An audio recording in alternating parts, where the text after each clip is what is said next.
You are listening to Historyman, a project of ekbarnes.com, where we walk in the footsteps of heroes and proclaim freedom reigns. On today's episode, we're talking to Kirk Johnston, the state park manager of the Andrew Jackson State Park in Lancaster, South Carolina. Welcome, Kirk. Thank you. Glad to be here. Kirk, the namesake of this park is actually the topic of our conversation today, and we're looking to you to kind of give us a first-hand look of Andrew Jackson, who grew up in this area. This is an area that was talked about on previous episodes by Kip Carter and Scott Seifert, and love to hear what you have to tell us about Andrew Jackson. Great. Andrew Jackson, to the surprise of many people, actually was born and grew up in the Carolinas in the late 1700s, and the big event that surrounded his childhood was the American Revolution. And here at the park, we try to focus on that story. Later on, Andrew Jackson becomes a little bit more famous than a boy in the Revolution and eventually becomes president of the United States. But we can see a lot of connections here to what's going on in his childhood and helped create the man that Andrew Jackson became and characteristics he carried with him through the rest of his life. So our story kind of looks at that as to what happened here and made him who he became that influenced our entire nation. I appreciate you saying that. I know this park is kind of a gem in South Carolina. You have several buildings here. Describe for our listeners the park and what you have to offer here.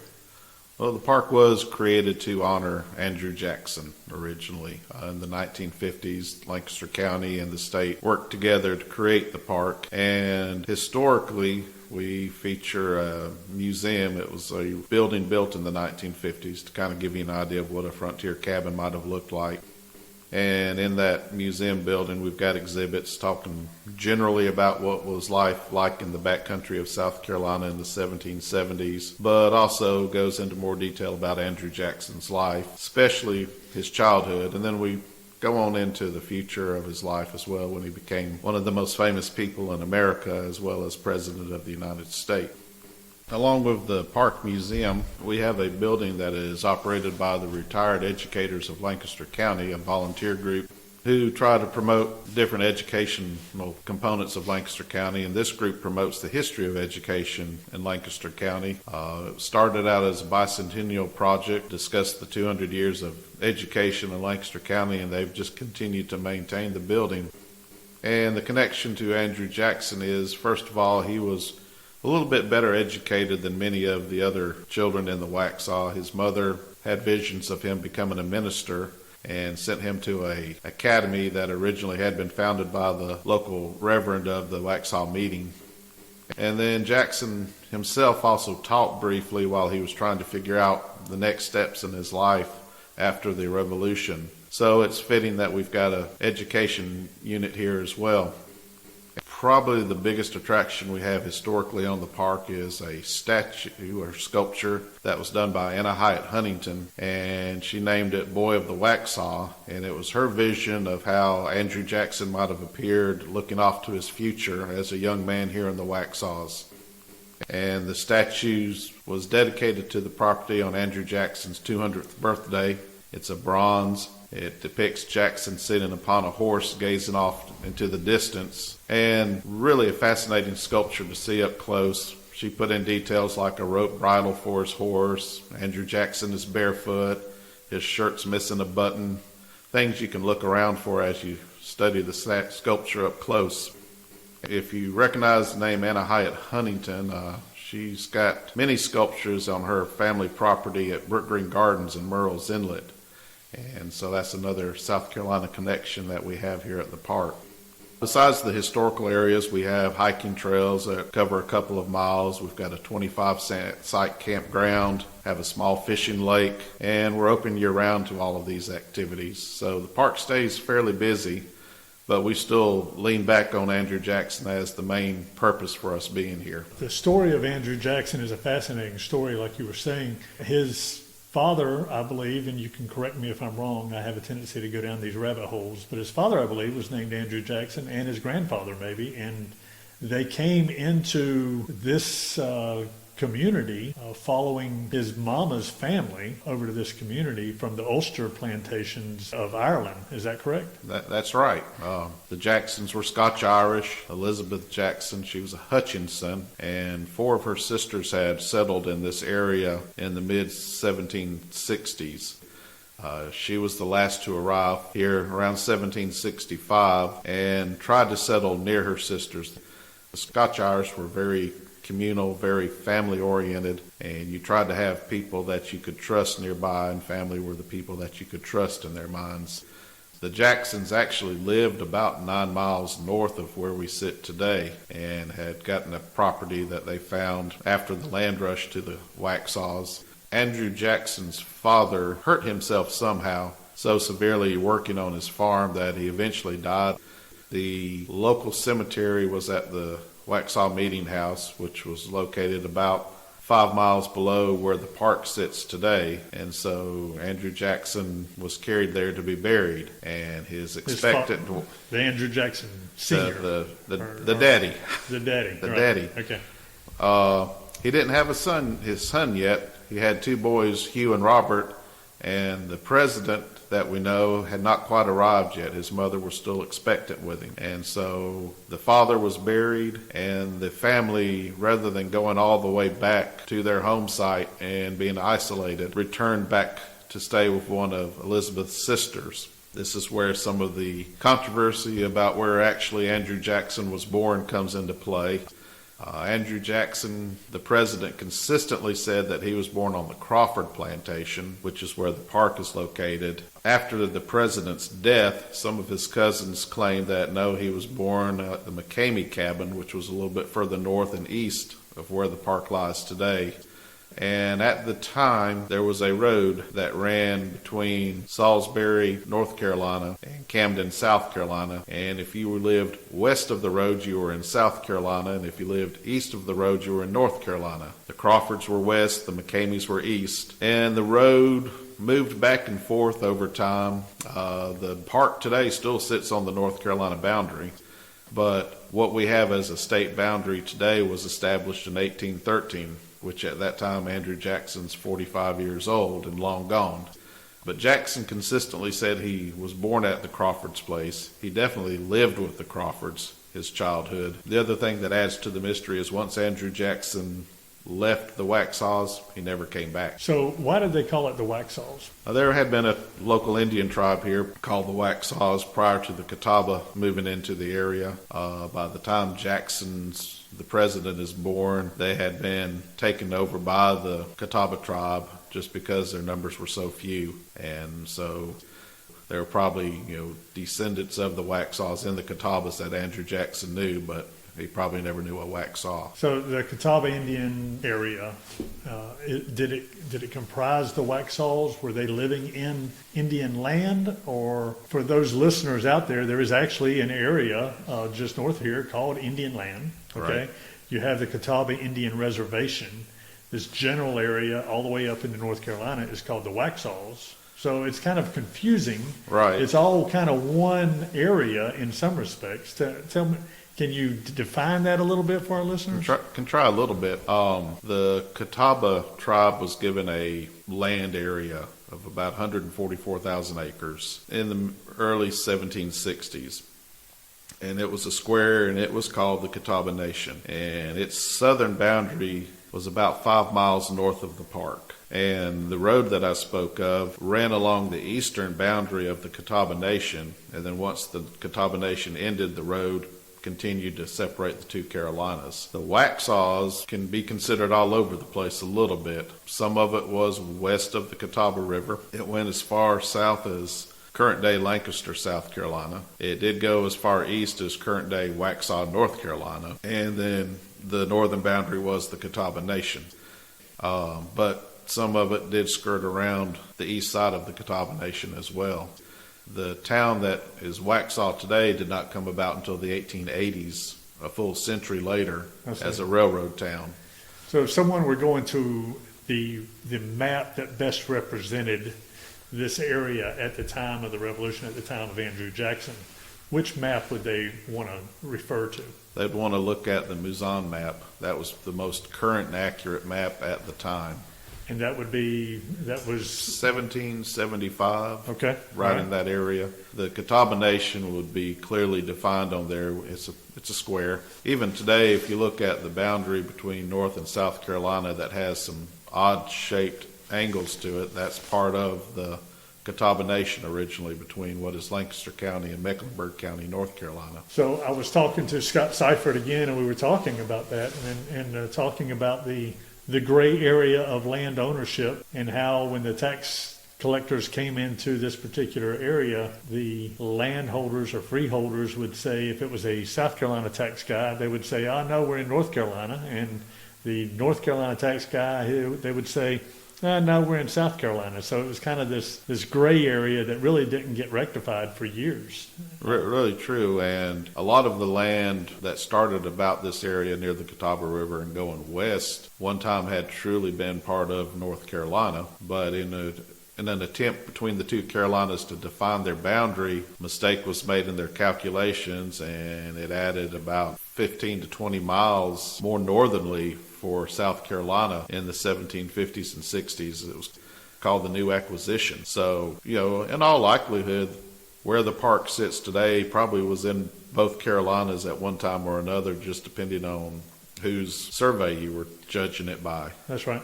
So how far are we away from Camden? From Camden, we are 50 miles. 50 miles. Right. How far are we away from, let's say York, South Carolina? What is York now? We are about, it's a 45-minute drive easily, but you're probably looking at about 30 to 35 miles. Okay. And the reason I bring that up, we were talking to Zach Limhouse from the York County Museums, the Okay. Cultural Museums, and he was saying that, talking along the lines of what you just said, that the new acquisition district came into play as the South Carolina state legislature was trying to bring a little bit of governance to the outlying areas, but still yet their center of government for this area was Camden, which is still 50 miles away from here. Right. And Camden would have been loosely governing this area. They did have a public jail, or GAL as they called it. Right. But that was the closest big town per se, south of here on your way to Charleston.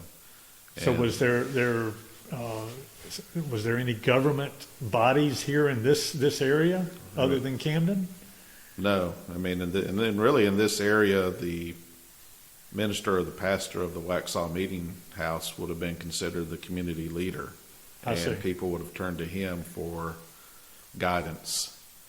And that was true with a lot of these communities in the backcountry, and the church communities probably contributed a lot to the revolution because of the opinions of the pastors who were in this area. They helped build the fire up a little bit. I see.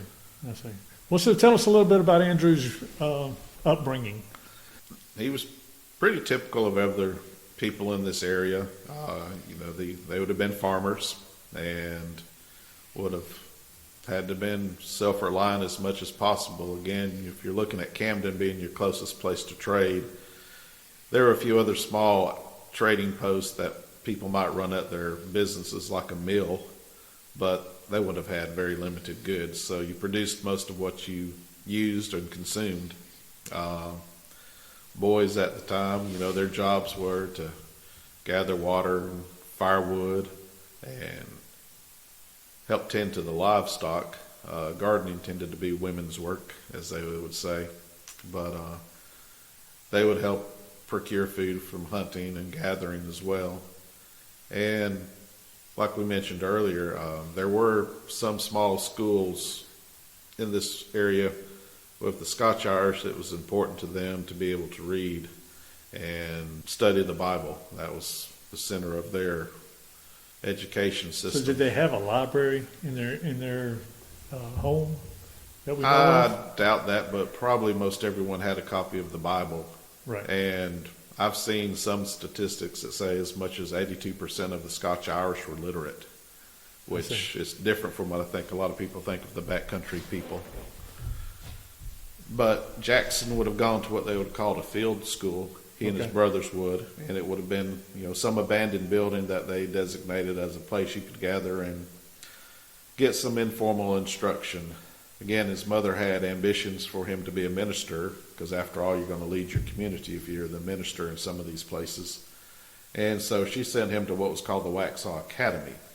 And the academy had been founded by the first minister, William Richardson, in the early 1760s. And he had trained in Edinburgh at a university, so he was giving these boys a little extra education. And Andrew went after Mr. Richardson had been there, but he got a little bit of extra education. Later in life, somebody said that he could not use a 4-syllable word or spell the same word the same way twice in the same letter, but he knew enough to put his thoughts together and communicate his ideas to people. If you go around and you start looking at the history, the Pastor William Richardson was the namesake for William Richardson Davy, right? And William Richardson Davy actually studied under him as well. Yes. And then William Richardson Davy studied the law, or read the law, is what they said, from someone in Salisbury, I believe, which is something that Andrew Jackson did as well later on in his life. It was almost like some of his life was paralleled with William Davy, correct? William Davy was the local boy who did good.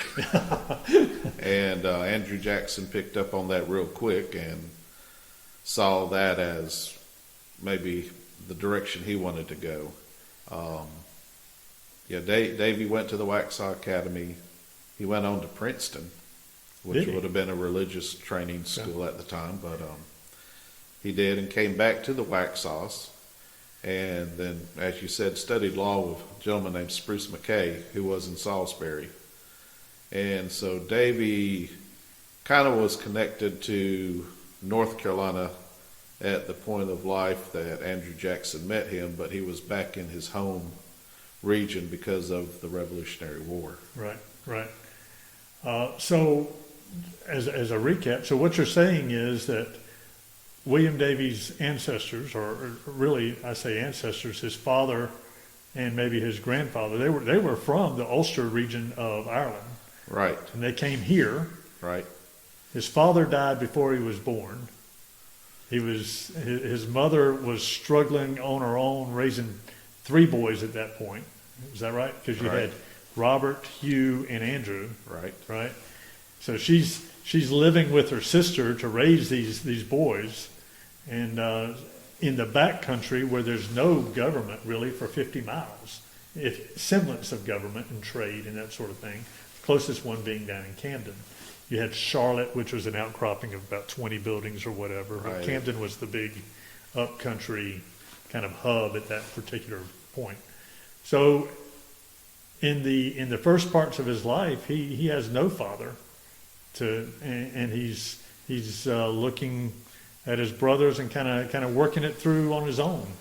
Somewhat, yes. But now this is also where that kinship comes into play, in that the uncle here, James Crawford, would have sort of been a male figure. His brother, Robert Crawford, who lived just south of us along the Waxhaw Creek, was there. Robert McCamey, who was another uncle, and Robert Leslie, who's just up the road as well.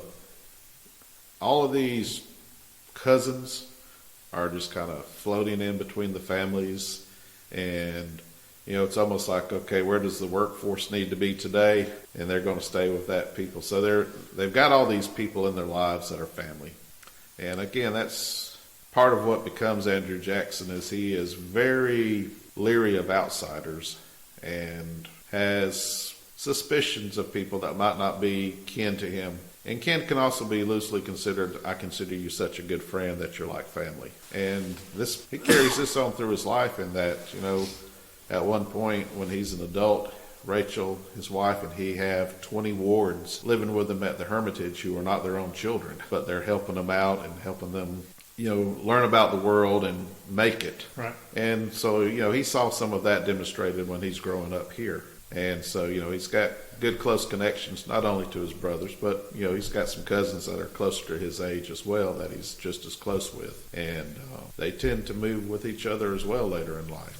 I was reading about Andrew Jackson and then comparing it to current events. I know President Trump has kind of seen himself as the modern day Andrew Jackson in some ways. Don't know if that's right or wrong or whatever, but he's channeling into a perception of being a person of the people as opposed to being a politician or being part of the aristocracy, so to speak, which I know Andrew Jackson fought against and actually kind of made his own mark. He came from nothing and made his own mark in that regard. So, right.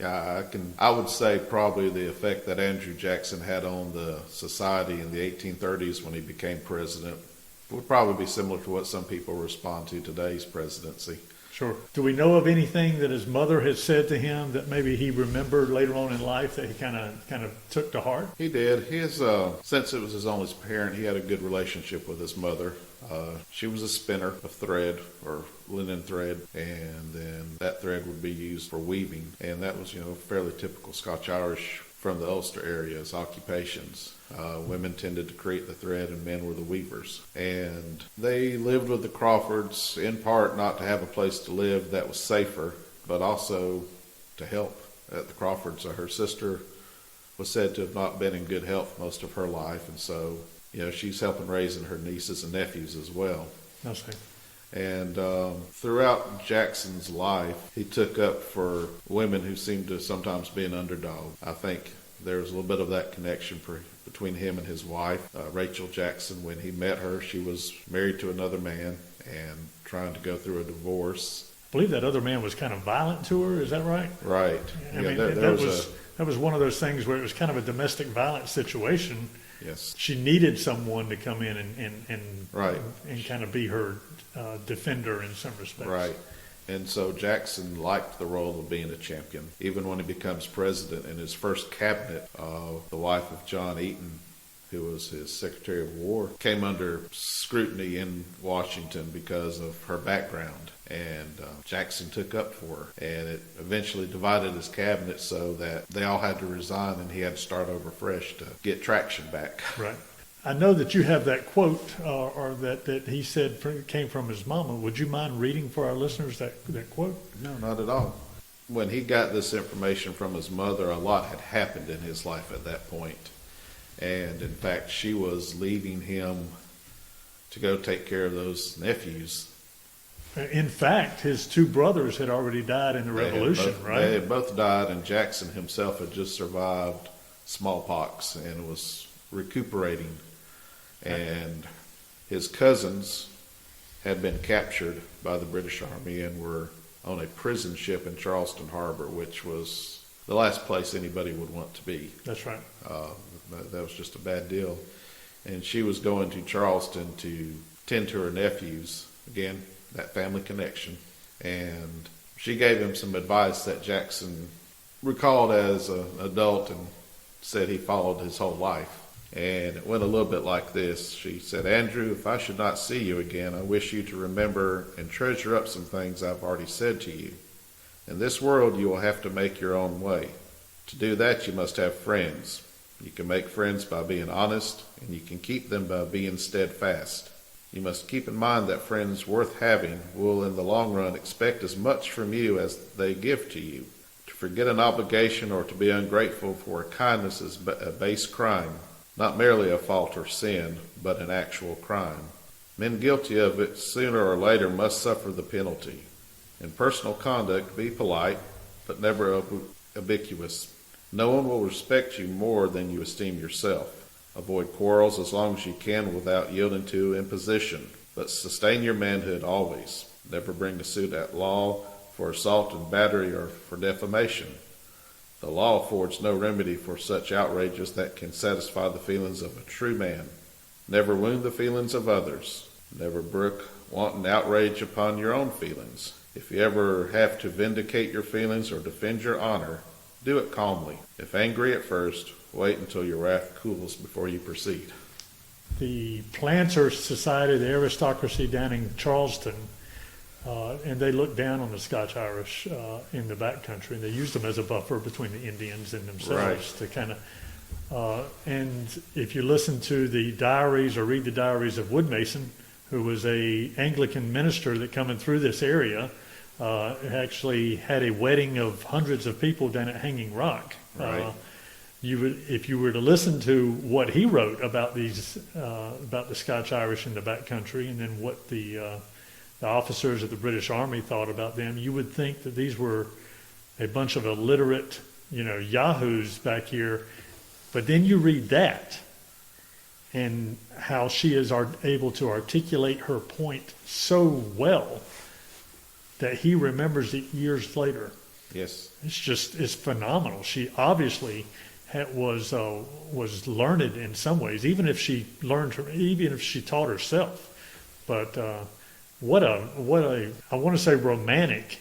People don't talk like that anymore. No, not at all. And I mean, you read some of that and you think of Jackson later, and sometimes you think of him as an angry, rash person who reacts before he stops and thinks, but he did a fairly good job in his adult life of trying to follow that, and normally tried to give himself a step or two before he reacted to something.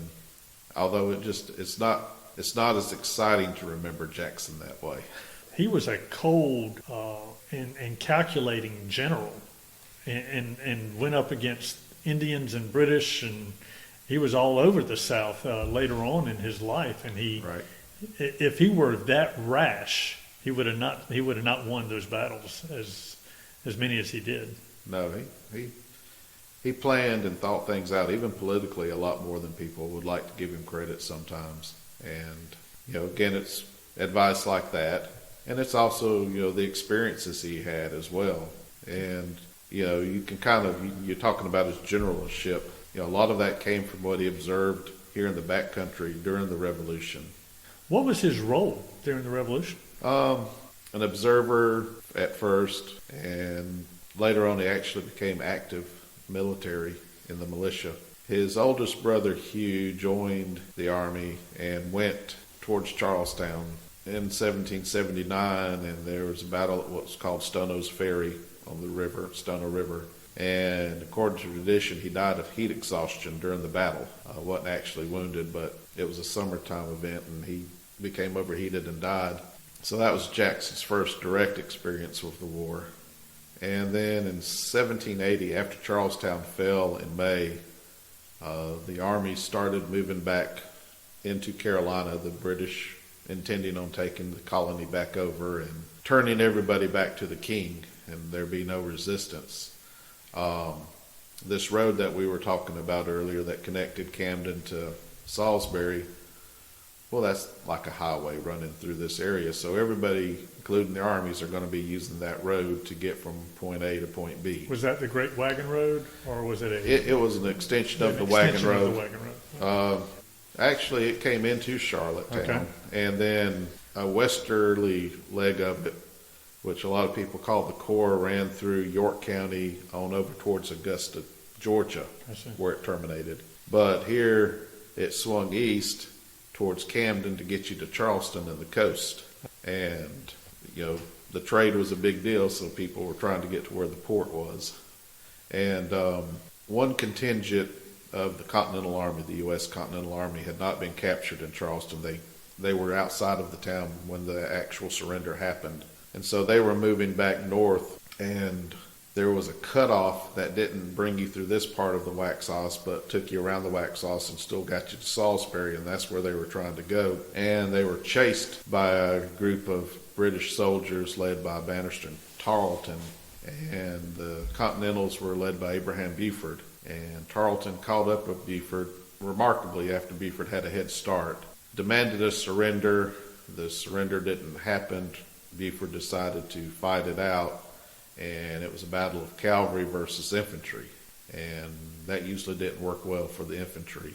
Buford commanded his soldiers to fire when they could see the whites of the horses' eyes, and that meant you got one shot before the horses were upon you. And like I said, if you're sitting on a horse trying to fight somebody from the ground, the horse is going to win.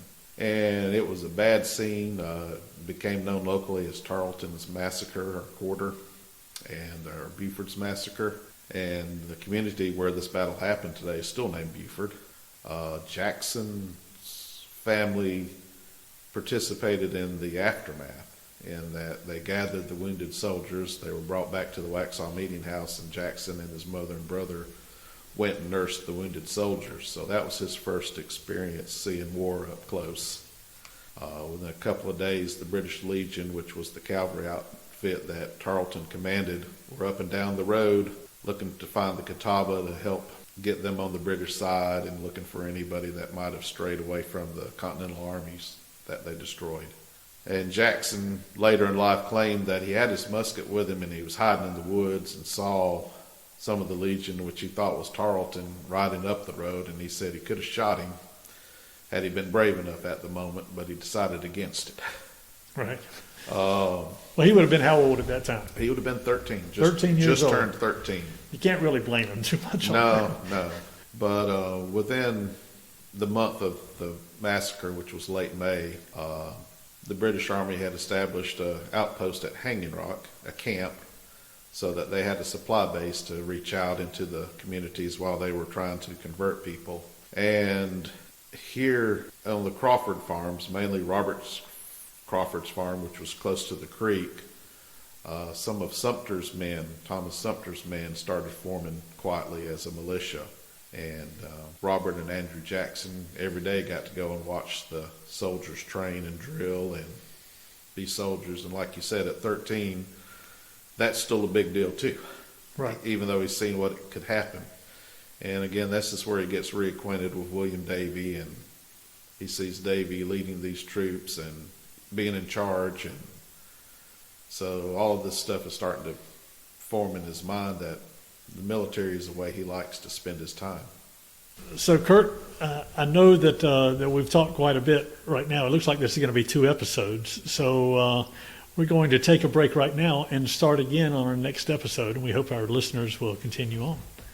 Thank you. Hope so.